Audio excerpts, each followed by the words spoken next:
There are lots of things we know about American workers today, and that is workers understand they're working harder than ever and have less to show for it. Productivity is up, stock prices have soared, executive compensation has gone through the roof, profits are up, but wages are largely flat. It's not a coincidence, it's not an accident of the market, it's not an inevitable result of capitalism that wages go up, that compensation for executives just vaults skyward, that profits are up, that stock prices go up and wages are flat. Capitalism doesn't have to be that way. It's just the way it is now. Wall Street's laser focus on accumulating wealth for people who already have great wealth is by their explicit design. It comes at the direct expense of American workers. That's why I'm laying out the case for how Wall Street undermines workers and how some of the changes we need to make in this country to grow our middle class and make hard work pay off. Each installment of this series, what we're calling Wall Street's War on Workers, Wall Street's War on Workers, is posted on my Medium page. You can follow along at medium.com/@SenatorBrown, medium.com/@SenatorBrown. I've talked about how Wall Street's business model encourages companies to pay workers low wages and to lay off workers. It's a cost of doing business to minimize the expense of workers. Today, I want to talk about how corporations use stock buybacks to withhold profits from workers who create them. It's the workers who create this value, these profits. And instead, Wall Street and these corporations keep more and more profits for their CEOs and for Wall Street investors. Corporations focus on their short-term performance on the stock market, not the long-term success of their company and its workers. Their main goal becomes increasing stock prices quarter to quarter. It's how CEOs' performances are evaluated. They're not thinking 10 years down the road. They're certainly not thinking of the country or of their community or even long-term of their company. They're thinking about stock prices quarter to quarter. That's how their performances are evaluated. They're compensated in large part with company shares. Increasingly, corporations juice those stock prices by repurchasing their own stock, what we call a stock buyback. Because there are a finite number of company shares at any given time, purchasing shares will decrease the number of shares available to investors and therefore drive up the value of the remaining shares. Existing stockholders will see their stock value increase. Lo and behold, who are those existing shareholders? Many of them owning great numbers of shares are, shocking, the executives of the companies. It's an often even more attractive option to executives than dividends because buybacks are more flexible and they aren't taxed until the shares are sold. Stock buybacks have been a way for companies to return cash to shareholders rather than investing in workers, rather than investing in a company's new products since at least the 1980s. But since the past decade or so, the amount corporations are spending on buybacks has dramatically increased. Between 2010 and 2017, corporations spent more than $3 trillion in stock buybacks. 3 trillion, what is that? 3 trillion is 3,000 billion. 3,000 billion, $3 trillion in stock buybacks. Last year, following President Trump's tax giveaway to corporations, and you all remember down this hall, as I've pointed out before, where Senator McConnell works, the majority leader's office, lobbyists going in and out of there, writing the tax bill a year and a half ago. We had that discussion a number of times. That tax bill, 75% of that tax bill, Mr. President, down the hall, 75% of that tax bill written in the leader's office, 75% of the benefits of that tax bill went to the richest 1%.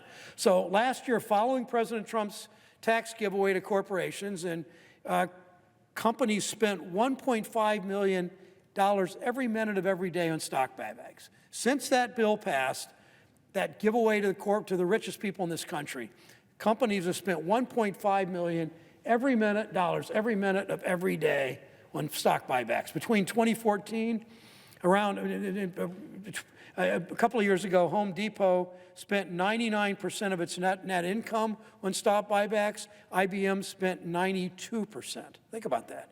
99 and 92% of its income on stock buybacks. That's not money going to a $14 an hour worker at that company. That's not money going to reinvest in equipment or building the company or research.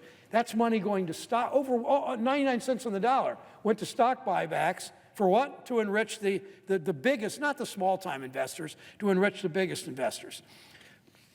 So companies are spending close to 100% of their profits on that, not on wages, not on other things. And Mr. President, when all this was going on, back when this tax bill was written, and I remember opening this door and sort of pointing down the hall to Senator McConnell's office.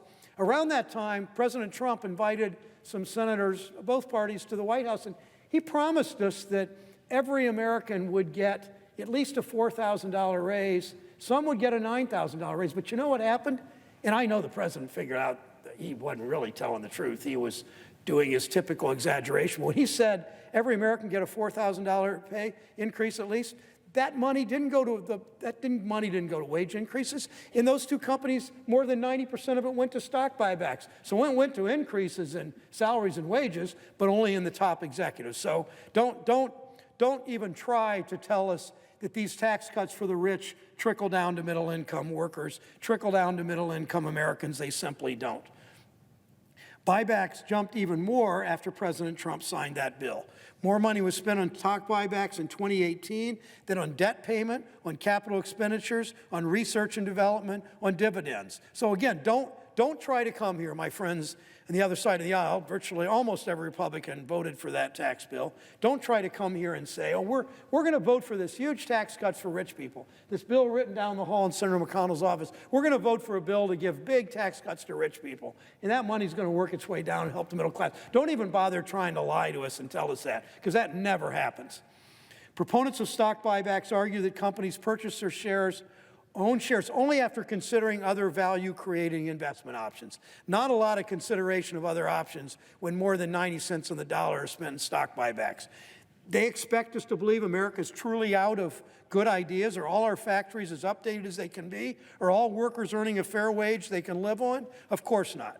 Talk to any family in Cleveland, where I live now, or Lorain, where I've lived before, or Mansfield, where I grew up, or Chillicothe, or Marietta. Talk to anyone anywhere outside of Wall Street or the richest enclaves in this country. Ask these families if they think they can think of a better investment for the trillions of dollars in wealth American workers have created. It doesn't have to be this way. The tax code's one of the best tools we have to influence business. Tax reform should have been an opportunity for companies to encourage them to invest more in workers.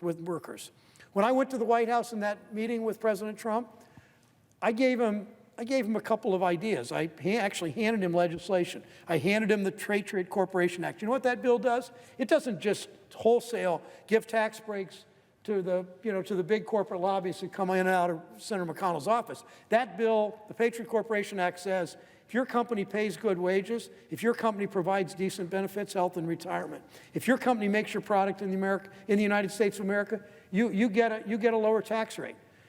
A comparable bill, the freeloader fee bill, says if you, on the other hand, if you're a company where huge numbers of your workers receive Medicaid because you don't provide health insurance, huge number of your workers get food stamps because you don't pay high enough wages, and a huge number of workers get Section 8 housing tax credits, then you pay a corporate freeloader fee. That corporation is penalized. So if a company does the right thing, they should have a lower tax rate. But if a company depends on American taxpayers to subsidize their low-wage employees, that company should be penalized. It's simple as that. The president said he liked these ideas, but then the special interests came funneling into Senator McConnell's office, lining up out in the hall as far as you can see, going in the office, petitioning, asking, begging, pleading with the majority leader to take care of him, and he did. Had we started corporate tax reform with the Patriot Corporation Act, we would have seen rising wages. Instead, we've seen exploding stock buybacks. Again, we know why. Depending on the size of the company, stocks can account for as much as half of an executive's compensation. Executives' personal interests influence this decision-making. One study of 2,500 companies found that the greater the percentage stock options in executive compensation packages, the more likely a company was to make stock stock buybacks. No kidding, Mr. President. So if I'm a CEO and I see that my compensation depends on stock buybacks, maybe I'll cash in and do stock buybacks. That's at least what we've seen. We shouldn't be surprised that when the president and Leader McConnell handed them a windfall, those executives turned around, they plowed their money right back into stock buybacks and into their own pockets. Really good example of that, Mr. President, really close to home for me, is what happened to General Motors. General Motors, which pays almost no taxes anyway, profitable corporation, 10 years ago, taxpayers in this country, the Senate, I was proud of what I did. I worked with Senator Voinovich, Republican from Ohio. I worked with President Bush II and worked with President Obama in saving those two plant companies, Chrysler and GM.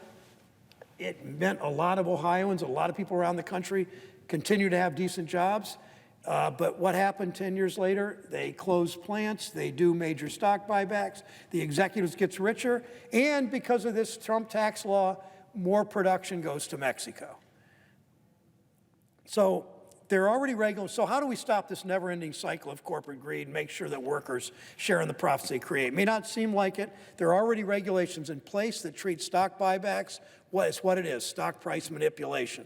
The problem is the SEC rule put in place in 1982 has big loopholes. We need to strengthen the existing SEC rules to ban excessive buybacks and provide more transparency. Some have suggested we ban buybacks altogether. That might sound good, but it won't do anything to put that money where it belongs, in the pockets of workers.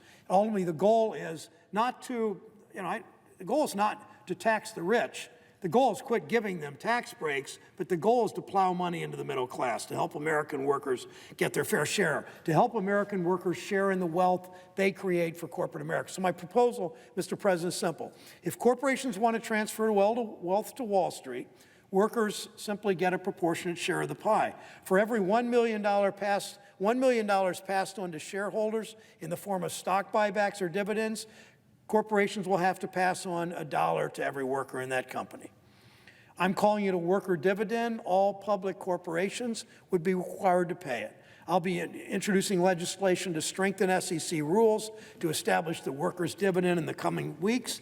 It just comes back to the dignity of work. The dignity of work, that we should honor work, that we should respect work. It means better wages, it means retirement benefits, it means health care, it means more control over your work schedule, it means a safe workplace, it means child care, it means all the things, all the values that we appreciate as Americans. And if with the dignity of work and respecting and honoring work, we would see a worker dividend.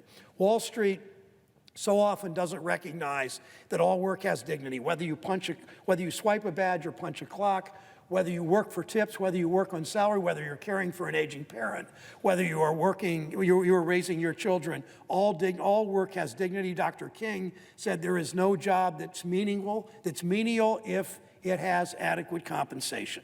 Wall Street considers shareholders' equity in a company to be all that matters, but workers have equity in a company too. It's called sweat equity. It's time workers, for the first time in years in this country, it's time workers are rewarded for their work.